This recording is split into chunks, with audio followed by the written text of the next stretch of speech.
Penso que todos nós temos consciência que, sendo a primeira vez que estamos a reunir-nos aqui na igreja, no nosso templo, e vendo caras à minha frente, não consigo identificá-las pelo disfarce. Mas este disfarce é obrigatório, é útil, protege primeiro quem usa e depois os outros também. Se eu sou protegido, consigo proteger os outros também. E esta é a noção e a importância da utilização deste disfarce imposto. Mas acreditem, é muito bom ver-vos aí desse lado. Até agora só víamos as câmaras e mais nada. Agora vemos pessoas, seres humanos como nós. E como disse o nosso irmão Emanuel na sua oração, é uma bênção. É uma bênção para nós, é uma bênção para todos, e penso que todos teremos oportunidade de, mais cedo ou mais tarde, nos reunirmos também neste local para louvar o nome de Deus. É sábado, é um dia santificado, um dia posto à parte, um dia maravilhoso que Deus criou. Vamos tentar recapitular a lição. Eu não sei que noção tiveram depois do estudo da vossa lição. Mas quando comecei e li só o título, pensei, será que vamos abordar temas difíceis ao estudarmos a lição? Mas dou muitas graças a Deus porque o mesmo Espírito Santo, que inspirou quem escreveu a palavra de Deus, a Bíblia, esse mesmo Espírito inspirou quem fez o nosso questionário. E, no fim, vamos tentar tirar algumas conclusões. Infelizmente, não temos possibilidade de poder participar diretamente aqui dentro. Nós que estamos aqui dentro do templo de Deus, não teremos a oportunidade de poder passar o microfone para cada um de vós. No entanto, se alguém quiser intervir, é favor assinalar, diga qual a sua questão, depois eu respondo em voz alta para que todos, ou antes faço a questão em voz alta, para que todos, quando estiverem a seguir-nos, e aproveitamos a oportunidade para os saudar também, e se é bom ver os nossos irmãos aqui presentes, é também bom saber que muitos outros nos seguem a partir de casa, a partir de um local onde estejam, onde tenham acesso ao que é publicado através do nosso site IASD Setúbal. Bem-vindos a todos e que Deus vos abençoe também. Não podemos passar sem ler primeiro o verso áureo. Vamos começar por aí. 2 de Pedro 3, 15 e 16. Reparem, Pedro e Paulo, em determinada altura do seu ministério, eles quase que entraram em conflito um com o outro, quase. Nem sempre estavam de acordo. Agora vejam o que o apóstolo Pedro diz em relação ao apóstolo Paulo. É muito interessante. E tende por salvação a longanimidade de Nosso Senhor. Para mim, isto é a grande resposta à questão. Lidar com passagens difíceis.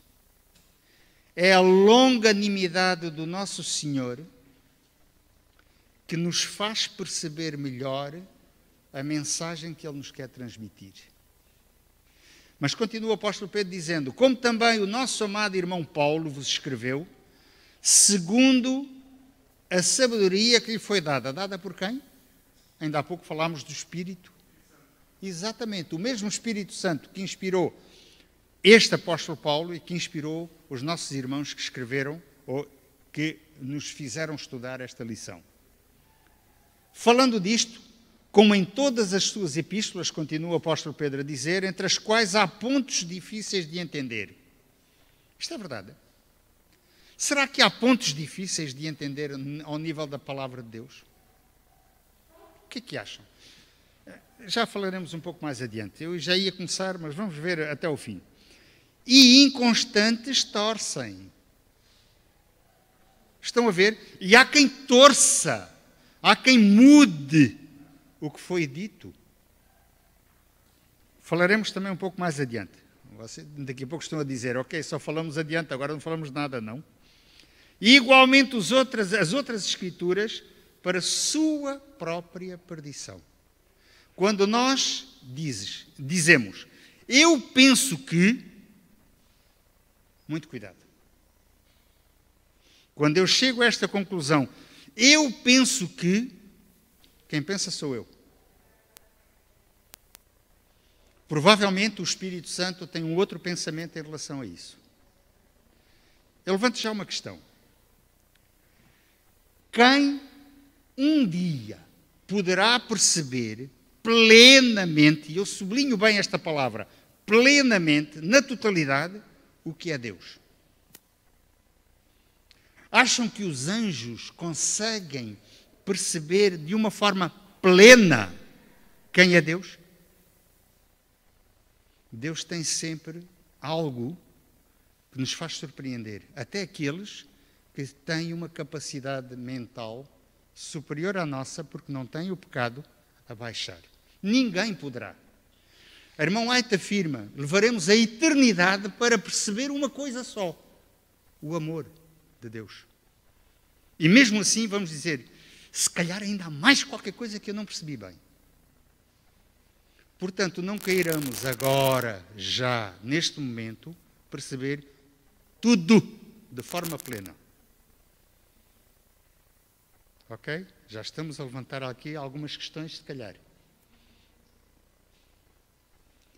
Mas nós temos que fazer a nossa parte. Cada um de nós tem que fazer a sua parte.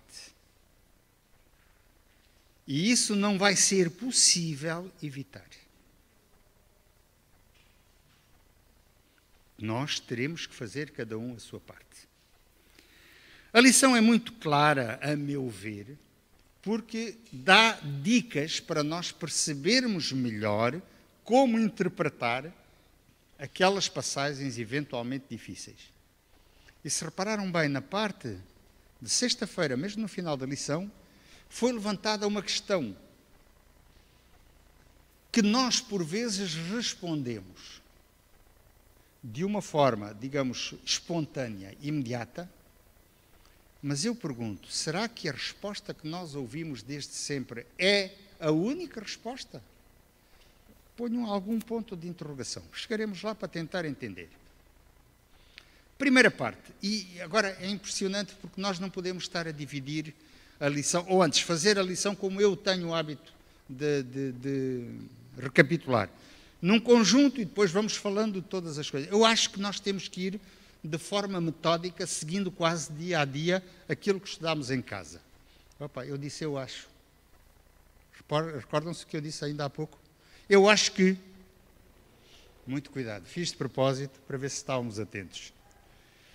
Mas parece-me, e eu acho que é melhor esta questão, parece-me que será muito bom nós seguirmos um método que foi indicado para estudo da nossa lição no nosso lar. Possíveis razões para contradições aparentes. O que é que pode reduzir aquilo que eventualmente para nós é uma contradição? Só há um método. A Bíblia diz que a melhor forma de nós estudarmos a Bíblia, diz o profeta Jeremias, é um pouco aqui, um pouco ali. Se me contarem a história de David e Golias, que eu conheço desde muito pequenino, que os meus netos já conseguem saber, conhecer, desde que tenham um bocadinho de entendimento, é uma história clara, é uma história que penso que não levanta grandes dúvidas, mas quando nós falamos, por exemplo, de uma história que Jesus contou, o rico e o Lázaro, se calhar começamos a pensar, epá, não percebi muito bem. Estão a ver? E são histórias também da Bíblia. O importante, e esta parte da lição fala disto de uma forma clara, O importante é que nos baseemos solo scriptura, apenas no que está escrito. E não nos ponhamos a inventar. Não nos ponhamos a imaginar. E eu penso que. Ok? Portanto, vamos basear-nos unicamente naquilo que está escrito. Não percebo. Falamos no Espírito Santo para nos ajudar. Peçamos ajuda ao Espírito Santo. E seguramente que Ele não nos vai negar a ajuda. Seguramente, com toda a certeza, não nos vai negar.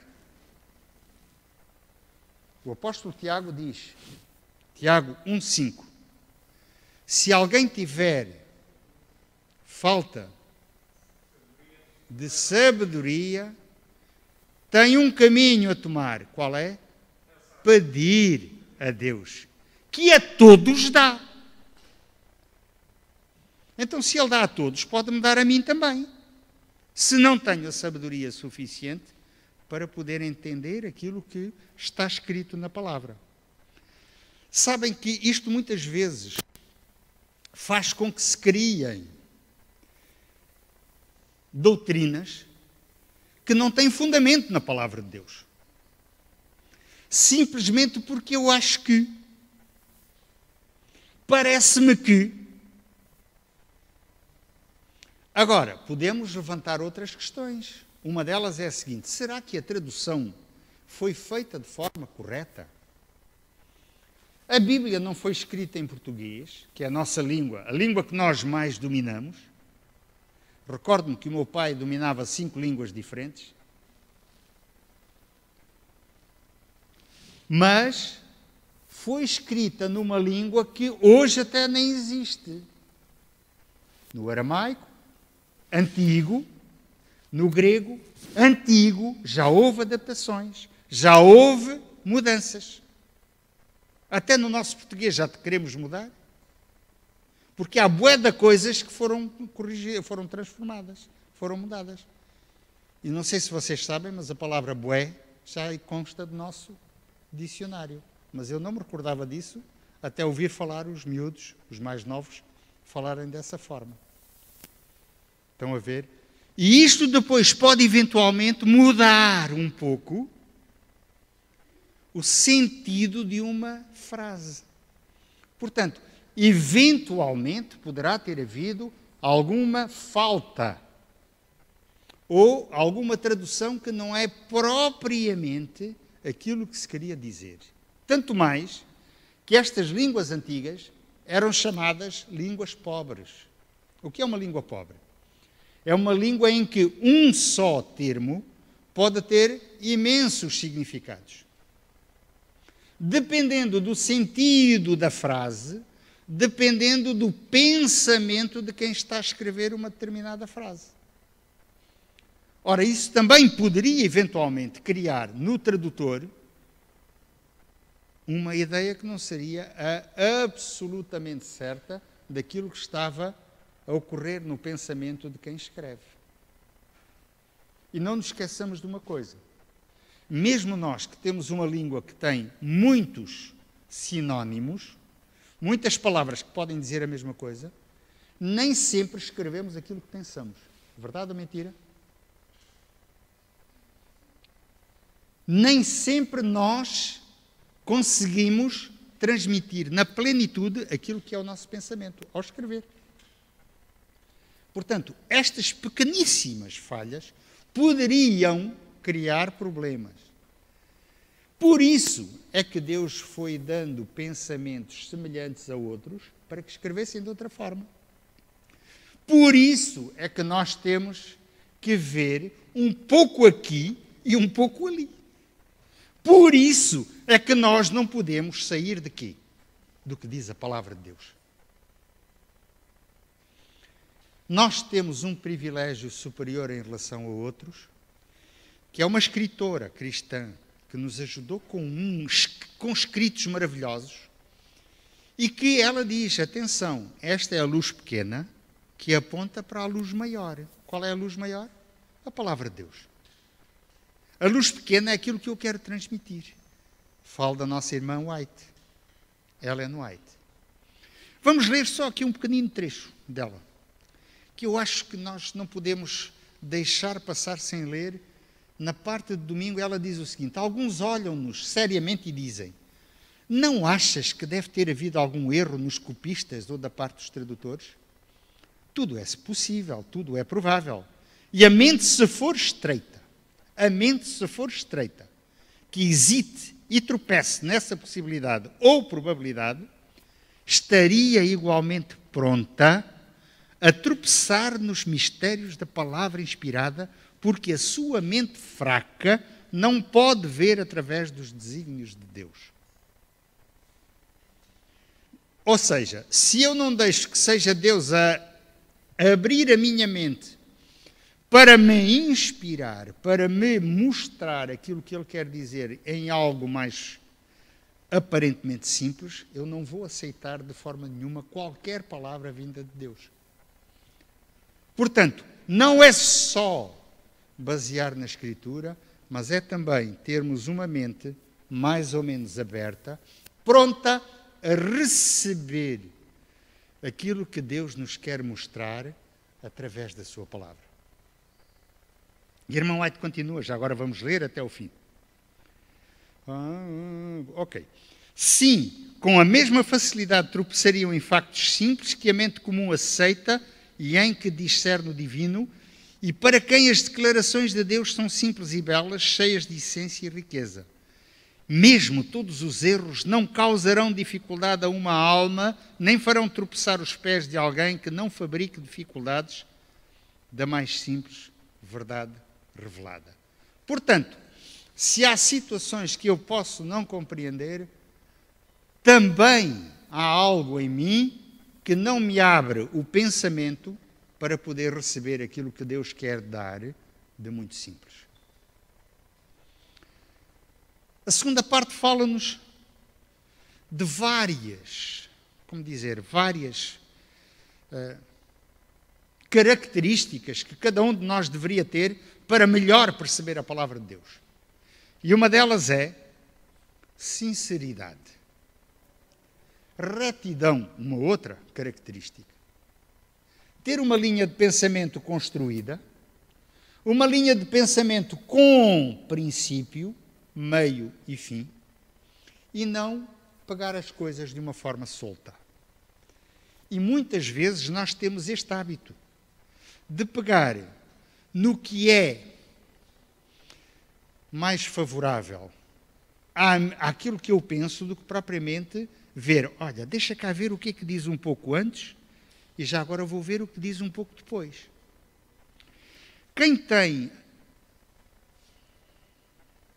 eu diria privilégio, a possibilidade de ter uma Bíblia como eu tenho a minha, além de ter a concordância, tem uns números que depois me chamam a atenção para outros textos bíblicos no final, no fundo. Eu vendo esse número, posso ir a outro texto bíblico que fala mais ou menos do mesmo assunto. E se calhar, se nós virmos desta forma, se calhar a nossa mente começa a abrir-se um bocadinho mais. Vamos usar só um termo, um exemplo prático.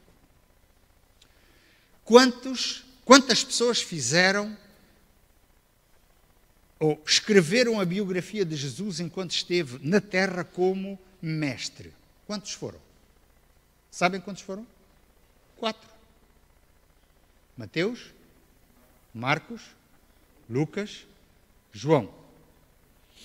Vamos imaginar um episódio qualquer de Jesus, sei lá, poderíamos usar, olha, o que foi utilizado no sábado passado pelo pastor António Amorim, a travessia do Mar da Galileia, quando houve aquela tempestade e Jesus vai encaminhar sobre as águas. Se lermos apenas uma das descrições, seguramente vamos perder algum pequenino detalhe. Mas se nós formos vendo as outras referências que vêm por baixo, vemos que, afinal, uns têm uma forma de ver, outros têm outra, e se juntarmos tudo, fica uma história maravilhosa. Isto para reforçar a questão de nunca sairmos do que diz a Escritura, o que diz a Palavra de Deus. E isto é uma retidão da nossa parte. Eu sinceramente aceito o que vem escrito. Mas continua mais. A integridade. O que é integridade?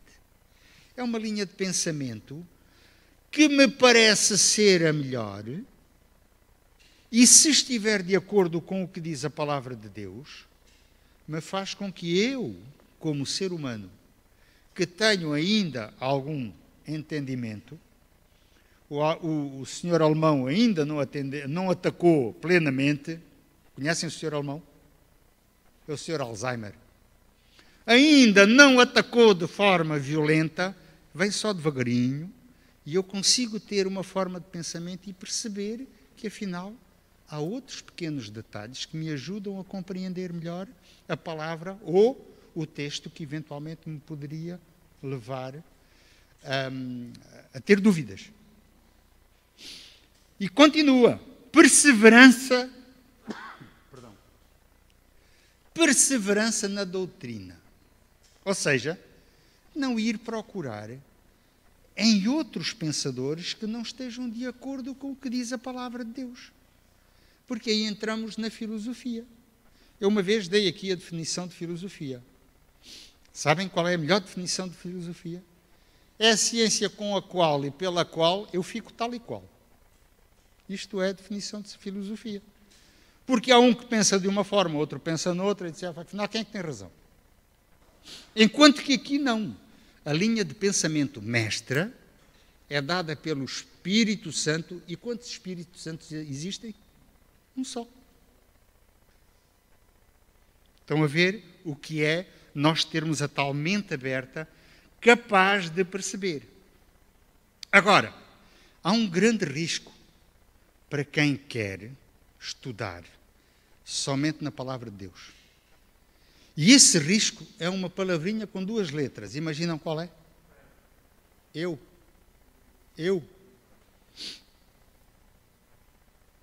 Autossuficiência. Eu. E isto é muito humano. Estamos de acordo? É muito humano.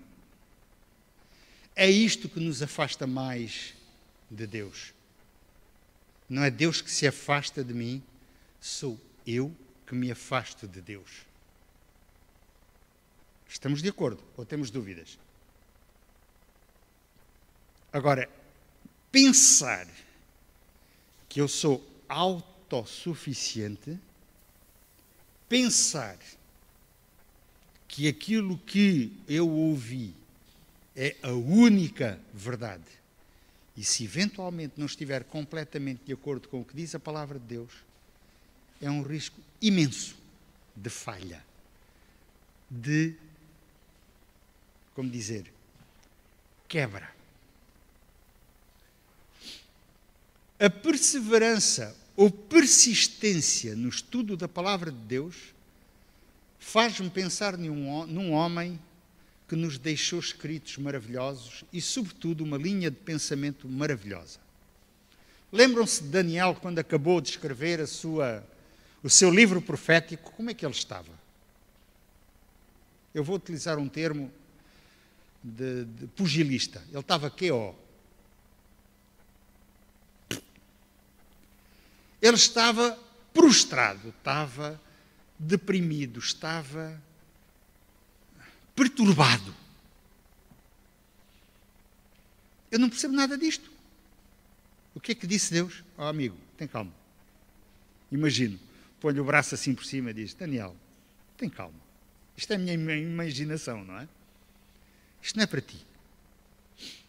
Escreve, ponto final. E o que é que ele fez? Escreveu, ponto final. O que é que eu escrevi? Olha, não percebo. Pudera, não tinha algo que pudesse confirmar aquilo que ele estava a escrever, o que é? A história universal. E diz, sela este livro, que será para o fim, o tempo do fim. No tempo do fim, Há um indivíduo chamado Guilherme Miller, ouviram falar nele?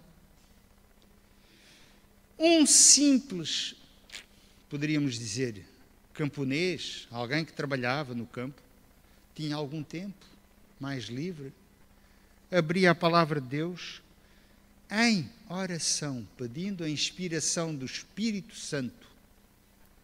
Começa a ler este livro, imagino como ele estaria baralhado. Imagina a cabeça dele.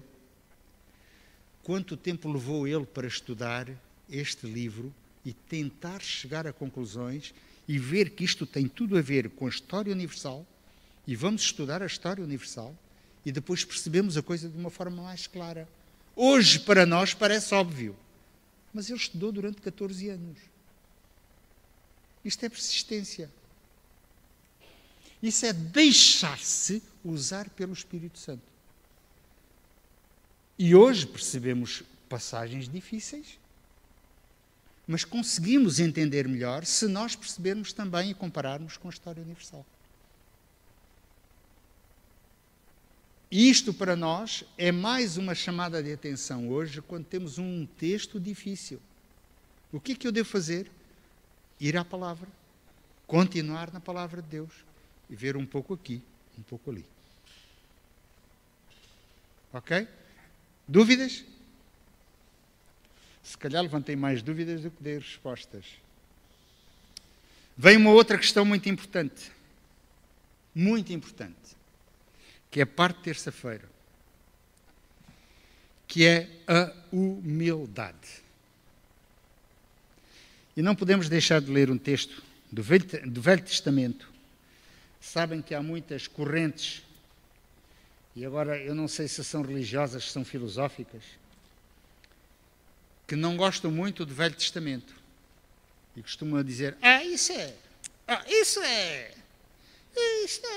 não me diz respeito a mim, que eu vivo no Novo Testamento. É verdade, em termos de tempo vivo. Mas agora vejam o que é que diz o profeta Moisés em 2 de Crônicas, no capítulo 7 e versículo 14. Diz Moisés o seguinte: se o meu povo, que se chama pelo meu nome, se humilhar e orar e buscar a minha face e se converter dos seus maus caminhos, então eu ouvirei dos céus e perdoarei os seus pecados e sararei a sua terra. Estão a ver que isto é uma promessa condicional. Qual é a condição inicial? Lembram-se? Qual é a primeira palavra? Se ele se humilhar. E é esta atitude de humildade, não humilhação. É completamente diferente, já repararam? Humildade é uma coisa, humilhação é outra. Uma é positiva, a outra é profundamente negativa. E, no entanto, são semelhantes. Estão a ver como às vezes pode ser complicado quando nós falamos? Mas se a nossa atitude for de humildade, oração e procura estudar a palavra de Deus, seguramente que Deus vai abrir o nosso entendimento e todos os nossos pecados são perdoados. Porquê? Porque o nosso caráter seguramente tem que ser mudado. Vai ser mudado. Vejam o que diz a irmã White no comentário que ela tem aqui na parte final. Necessitamos de humilhar o nosso coração. Condição fundamental. Necessitamos de humilhar o nosso coração e, com sinceridade e reverência, pesquisar a palavra da vida. Só, pois, a mente que é humilde e contrita pode ver a luz. Não percebo. Muito fácil. Procuro na palavra de Deus relações que me podem abrir mais o meu entendimento, uma atitude de humildade, uma perseverança dentro deste estudo da palavra de Deus. Sinceramente procurar o amor de Jesus. a bênção que é ter o seu Espírito, o Espírito de Deus em nós, é qualquer coisa que não pode deixar ninguém na mesma. Muda seguramente a nossa maneira de ser. Estas atitudes são fundamentais. Agora, voltamos à parte seguinte, a parte de quarta-feira, que fala na questão da paciência. Sabem que hoje em dia os jovens estão muito pouco pacientes. Ainda hoje de manhã estava a ver uma publicação de alguém que dizia: quem nasceu em 1990, quando era jovem, com 17 anos, viveu uma guerra que matou cerca de 30 milhões de pessoas. E quando tinha 20 e poucos anos acabou a guerra, tinha 26, 27 anos, há uma pandemia que muitos assemelham à nossa, em que morreram 50 milhões de pessoas. E essa pessoa passou. Quando tem 35 anos, vem uma Segunda Guerra Mundial que mata 60 milhões de pessoas. Só judeus foram 6 milhões. E logo a seguir, há uma crise económica mundial tão grave, quando ele tem da ordem dos 47, 48, 50 anos. E a pessoa continua a sobreviver e vai passando. O que é que ele desenvolve com este tipo de atitude? Epá, olha, desta já passei. Agora vamos ver a seguinte. E há algo que seguramente que ele vai desenvolver, que é a paciência. Epá, isto não pode ser para ontem. Os jovens hoje, o que é que eles querem? Quando eu era jovem, precisava telefonar, ainda me recordo que na minha atividade profissional precisava telefonar, sabem o que é que eu tinha que fazer? Parar a carro num café. O senhor tem telefone, posso fazer um telefonema? E resolvia o problema que tinha a resolver. Hoje em dia, como é? Pá, eu liguei 3 vezes, não me atendes, pá. Olha, desculpa lá, mas isto estava no silêncio. Pá, vê lá se atendes. Ok? E antigamente tínhamos os 2G, 3G, e aquilo, liga à internet, tens uma boa cadeira, assim, então senta-te um bocadinho que isto já vai ligar. Hoje em dia, eu penso que tenho que ligar e o meu telemóvel ou o meu iPad ou sei lá o quê, já deveria estar a fazer ligação. Estão a ver? Paciência é seguramente algo que hoje não há muita neste mundo. E já repararam que a esperança de vida aumentou. Portanto, normalmente deveríamos ter mais paciência. A esperança de vida aumenta, mas a paciência diminui. Deus diz que nós temos que ser perseverantes. Temos que desenvolver mais uma destas características da fé, a paciência. O que é que diz Apocalipse 14, 12? Aqui está. A paciência de quem? E quem são os santos? São os puros. São aqueles que permanecem firmes na palavra de Deus. Esses são os santos. E o convite é para que nós sejamos santos e que tenhamos esta paciência dos santos. Porque esses, seguramente, verão quem? A alva. O que é a alva? A luz. Que luz é esta? É o próprio Jesus Cristo vindo nas nuvens dos céus. Penso que já muitos sabem que eu tenho uma paixão especial pelo pôr-do-sol. Então, se há um pôr-do-sol em que haja muitas nuvens, eu tenho que tirar N fotografias. No meu telemóvel tenho cerca de 8.000 fotografias lá, mais de 2.000 são pôr-do-sol. E de vez em quando eu vejo o pôr-do-sol que eu digo, mas será o pôr-do-sol ou é a luz de Jesus que vem e que eu não estou a ver bem?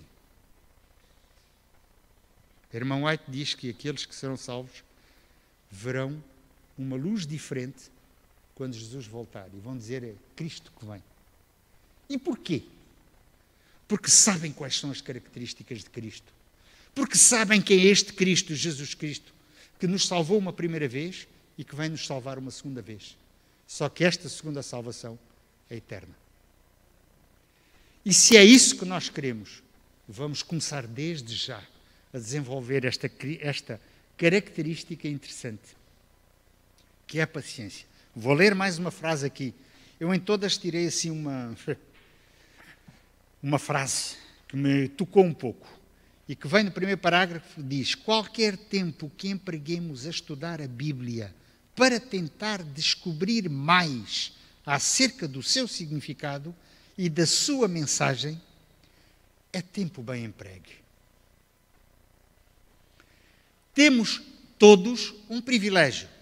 E já fui satisfazer não o vício, mas o privilégio. É isto. Isto é um privilégio que nós temos. Este trimestre vai terminar. Temos que pensar no segundo semestre. Não se esqueçam de recuperar um meio, aqueles que não têm por via virtual, através de telemóveis, através de iPads, o vosso questionário da escola sabatina. Isto é um privilégio que é nosso. E o que é que fazemos com isto? Todos os dias um bocadinho. É verdade, um bocadinho. Não há tempo para mais. Mas pelo menos esse bocadinho. Estudar a lição. Meditar um bocadinho. Conversar com Deus. Orar. É um privilégio que nós temos. E o que é que fazemos com isso? Não quero saber disso para nada. Pois não, meu amigo. Ou a minha amiga. Depois as dúvidas acumulam-se. E Deus dá-nos este grande privilégio. Muito bem. Agora, vem um quarto ponto. Domingo, segunda, terça, quarta, quinta. É um quinto ponto. Ei, já não sei contar, estão a ver? Tem que ir para a primária, também não custa. Lidar as dificuldades de que forma? Com oração. Porquê a oração? Porque a oração é a chave que Deus nos dá para podermos abrir os tesouros do céu.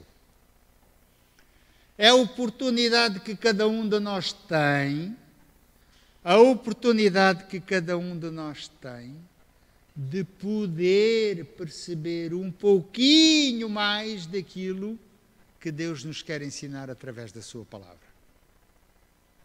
Quanto tempo passamos em oração? Que tipo de oração? Pública? Sim, importante. É um testemunho que eu posso dar de forma pública. Mas há uma oração que Jesus nos diz em São Mateus capítulo 6. E tu, quando quiseres orar, o que é que fazes? Entra no teu quarto. O que quer dizer entrar no quarto? Olha, a minha casa só tem uma assoalhada, por exemplo. Então já estou no quarto. Num sítio que seja reservado para ti. É o que Jesus quer dizer. Afasta-te do rebuliço. Desliga o telemóvel. Põe de lado. Deixa ficar na sala e vai para o quarto, por exemplo. E de forma aberta fala com Deus. E seguramente que Deus não vai fechar, como diz a irmã White, as portas do céu. Deus tem um lugar muito especial para cada um de nós. Já repararam que foi por mim que Jesus veio morrer? Se nós pensássemos só um bocadinho disto, certamente teríamos uma outra maneira de ver aquilo que Ele nos quer ensinar. Porque o tema principal da Bíblia, sabem qual é? O que liga desde o Gênesis até o Apocalipse, sabem o que é? Redenção. O que é redenção? Resgate. De quem? De mim. Eu fui a primeira pessoa por quem Jesus morreu. E se todos pensarmos desta forma, se calhar vemos Jesus de uma forma diferente. Portanto, este é o tema principal. E qualquer dúvida que eventualmente possa surgir, nunca nos deve desviar desta realidade, desta evidência. Se for para nos desviar de Jesus Cristo como nosso Salvador, então o nosso inimigo está a realizar na plenitude a sua obra. Está a querer desviar-nos do foco central, que é Jesus Cristo, meu Salvador. E todos nós devíamos pensar desta forma: meu e vosso Salvador. Imaginamos um dia no céu ouvir Jesus dizer: sabem que foi por vocês que eu morri? E quando ele levanta assim a mão, nós vemos aquela cicatriz. E diz: pá, foi por esta cicatriz que eu fui salvo. Foi porque Jesus morreu por mim. A dúvida que foi levantada foi aquela certeza que foi dada aqui na parte final da lição, aquela certeza que foi dada ao ladrão da cruz. Lembram-se que Jesus esteve entre dois ladrões, um começa a dizer: se és o Salvador, sai daí e tira-nos daqui. Uma atitude mais ou menos egoísta, se não muito egoísta. E o outro disse: então, tu estás aí porque fizeste o que fizeste. Este, que é justo, está a pagar por algo que não fez, e tu tens essa ousadia de falar dessa forma. E Jesus dá-lhe uma certeza: meu amigo, estarás comigo no paraíso. E agora vem a palavra hoje, e vírgulas e não vírgulas, e para trás e para a frente. Agora eu pergunto: o que é importante? É estar nesse próprio dia no céu, ou estar quando Jesus voltar? O que é mais importante? Meu amigo, o importante é estar no céu. Quando? Não sei. Mas quero lá estar. Não sei se viram a emissão de ontem, da Novo Tempo, com aquele concerto que foi dado, e o tema central, a dica que foi repetida: eu quero lá estar. Eu também quero lá estar. E se estas dúvidas que eventualmente podem nos dividir, afastar, não permitirem que nós estejamos lá no céu quando Jesus voltar, o único prejudicado é aquele que não estiver no céu. Esse é que será prejudicado. Mas eu quero lá estar. E gostava tanto de ouvir esta lição passada por Jesus. Gostava tanto de o ouvir dizer: valeu a pena morrer por ti. E que ele dissesse para cada um de nós: valeu a pena o meu sacrifício. E garanto-vos que Jesus pensa desta maneira: vale a pena sacrificar-me por este ser humano.